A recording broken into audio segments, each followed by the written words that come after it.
चंद्रभागाबाई अत्यंत साध्या आणि सरळ स्वभावाच्या, कोणालाही उलटून बोलणार नाही, अगदी त्यांच्या सुनेलासुद्धा. त्यांच्या नवऱ्याला म्हणजे वामनरावांना चांगल्या पगाराची सरकारी नोकरी होती, पण चंद्रभागाबाईला याचा जराही गर्व नव्हता. त्यांना 2 मुली व एकच मुलगा.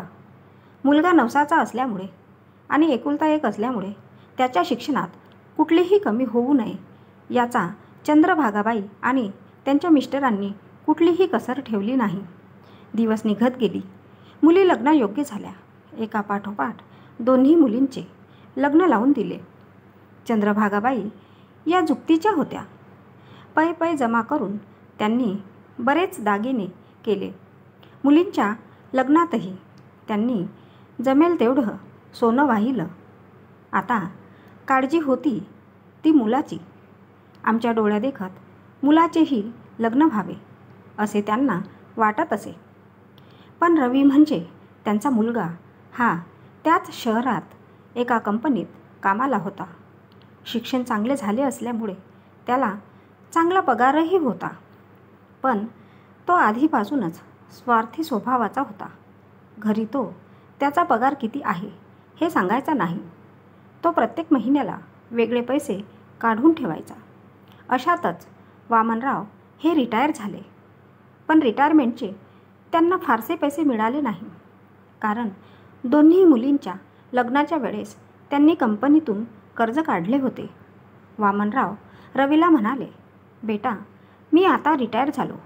पूर्ण पगाराचा अर्धा झाला. आता घरात तुलाच लक्ष द्यावे लागेल. तो म्हणाला, अहो बाबा, मी पूर्ण पैसे घरीच देतो. माझा पगार तेवढाच आहे. बाबा म्हणाले, बघ, जमेल तेवढं कर. अशातच रवीसाठीही लग्नासाठी स्थळ आले. मुलगी सुंदर आणि सुशील वाटली. रवी आणि वामनरावांनी लगेच लग्नाला होकार दिला. नवीन सून घरात आली. नवलाईचे 9 दिवस छान राहिली. सणावाराला मुली आणि जावई आले तर झोपून जायची. मी एवढ्या लोकांचा कधी स्वयंपाक बनवला नाही, मी करणार नाही असे सरळ सांगून मोकळी व्हायची. रवी पण तिचीच बाजू घ्यायचा. कधी सासू तर कधी सासऱ्यांचा सुद्धा अपमान करायची. सून आणि मुलगा आपलं करणार नाही हे वामनरावांनी ओळखलं होतं. त्यांना माझ्या मागे माझ्या बायकोचं काय होणार अशी काळजी लागली होती. अशातच एक दिवस त्यांना हृदयविकाराचा झटका आला आणि क्षणात ते देवाघरी गेले. आता चंद्रभागाबाई एकट्या पडल्या होत्या. मुली 4 दिवस थांबून आपापल्या घरी गेल्या. चंद्रभागाबाईला रडू आवरेना. कसं तरी त्यांनी स्वतःला सांभाळलं. पण आता तर सून अजूनच गुरमीत आली होती. तिचा उर्मटपणा वाढतच गेला. नवरा गेल्यावर पूर्ण काम सासूकडून करून घ्यायची. बिचारी सासू दिवसभर राबायची. तिची फक्त एकच इच्छा होती की माझ्या मुलानं माझ्याशी बोलावं.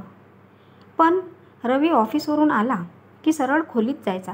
आता तर आईच्या पेन्शनवरही त्याने पूर्ण ताबा घेतला होता. तू इथेच तर खाते, तुला कशाला हवे पैसे?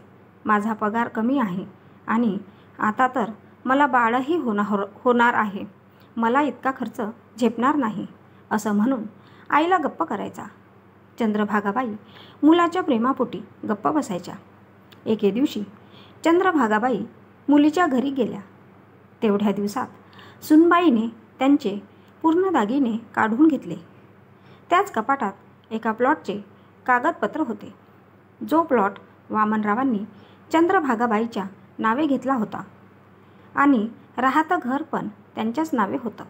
माझी बायको अडाणी आहे, पण माझी लक्ष्मी आहे असं म्हणून वामनरावांची पूर्ण संपत्ती चंद्रभागाबाईच्या नावे घेतली होती. आता सुनबाईच्या हातात हे सगळं आलं होतं.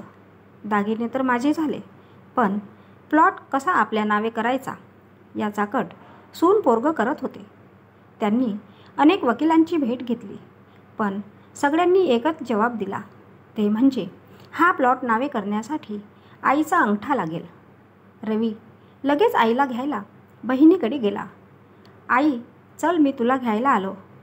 अगं, तुझ्याशिवाय घर खायला उठतं. आम्हाला अजिबात करमत नाही, म्हणून मी तुला घ्यायला आलो. मुलाचे प्रेम बघून त्यांना अश्रू आवरले नाही. किती दिवसांनी मुलगा जीव लावत होता. त्यांनीही लगेच तयारी केली आणि रवीसोबत घरी आल्या. त्या रात्री तर सूनबाईने अगदी पुरणपोळीचा स्वयंपाक केला. आई, पोटभर खा. अहो, तुमच्याशिवाय घरात करमत नव्हतं. आता तुम्ही कुठे कुठे जायचं नाही आम्हाला सोडून. गुणाची ग माझी सून, नाही जाणार मी कुठे. आईने डोळे पुसत म्हटले. तिकडे रवीच्या डोक्यात वेगळाच खेळ चालू होता. गोष्टीत आईला म्हणाला, आई, आजपर्यंत मी खूप वाईट वागलो तुझ्याशी. मला माझी चूक कळली. आई, मी एक जागा घेतो, तेही तुझ्या नावे, कारण तू लक्ष्मी आहे असं बाबा म्हणायचे, म्हणून मी पण तुझ्याच नावे घेत आहो. अगं, उद्याच जायचं आहे आपल्याला रजिस्ट्रीसाठी. तुझा अंगठा लागेल. सकाळीच तयार राहा. सकाळ झाली. चंद्रभागाबाई खूप खुश होत्या. त्या मुलांसोबत गेल्या. रजिस्ट्रार ऑफिसमध्ये मुलांचा वकील आधीच तिथे त्यांची वाट बघत होता. आईला वाचता येत नव्हते. बिचाऱ्या चंद्रभागाबाईने अंगठा देऊन आपलाच प्लॉट मुलाच्या नावे केला. तिच्यासोबत आपल्याच पोटच्या मुलाने घात केला हे तिला समजलेच नाही. काही दिवस उलटून गेले. सून आधीसारखी झाली, खडूस. चंद्रभागाबाईला आता तर आधीपेक्षा वाईट वागणूक मिळत होती. आतापर्यंत चांगले वागणारे हे आता असं कसं वागतात तिला कळत नव्हतं. तिला वामनरावांची खूप आठवण व्हायला लागली. निदान फोटो तरी बघावा म्हणून तिने कपाट उघडले. बघते तर काय, त्यात फोटोशिवाय काहीच नाही. रात्री मुलगा आल्यावर तिने जाब विचारला, आता तुला काय करायची प्रॉपर्टी? आज ना उद्या मरणारच आहे. अरे, निदान मरेपर्यंत तरी धीर धरायचा का नाही? आणि एक मुलगा म्हणून तू कोणतं कर्तव्य पार पाडलंस?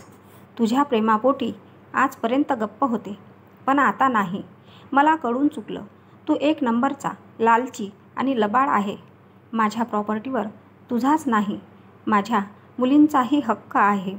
पण मी जिवंत असेपर्यंत ती फक्त माझीच राहील. माझ्या पेन्शनच्या पैशावर मी एकटी जगू शकते. आणि माझा प्लॉट तू मुकाट्याने परत करतोस की तुझी तक्रार करायची पोलिसात? आत्ताच सांग. उगाच जगभर मला तुझी बदनामी करायची नाही. आईचे उग्र रूप बघून रवी आणि सुनबाई घाबरले. त्यांनी आईची माफी मागितली, कारण तक्रार केली असती तर बदनामी झाली असती, नोकरीही गेली असती आणि शिक्षाही झाली असती. अजून बाळ येणार होते. तो प्रॉपर्टी पुन्हा आईच्या नावे करायला तयार झाला. आणि हो, उद्या हे घर तुम्ही खाली करा. हे घर माझा नवरा आणि माझा आहे फक्त. हे सगळं बोलताना आईचं काळीच तुटत होतं. पण कधी कधी आईवडिलांनासुद्धा कठोर व्हावं लागतं हे चंद्रभागाबाईने जाणलं होतं. अशाच नवीन कथा ऐकण्यासाठी चॅनलला सबस्क्राईब करा.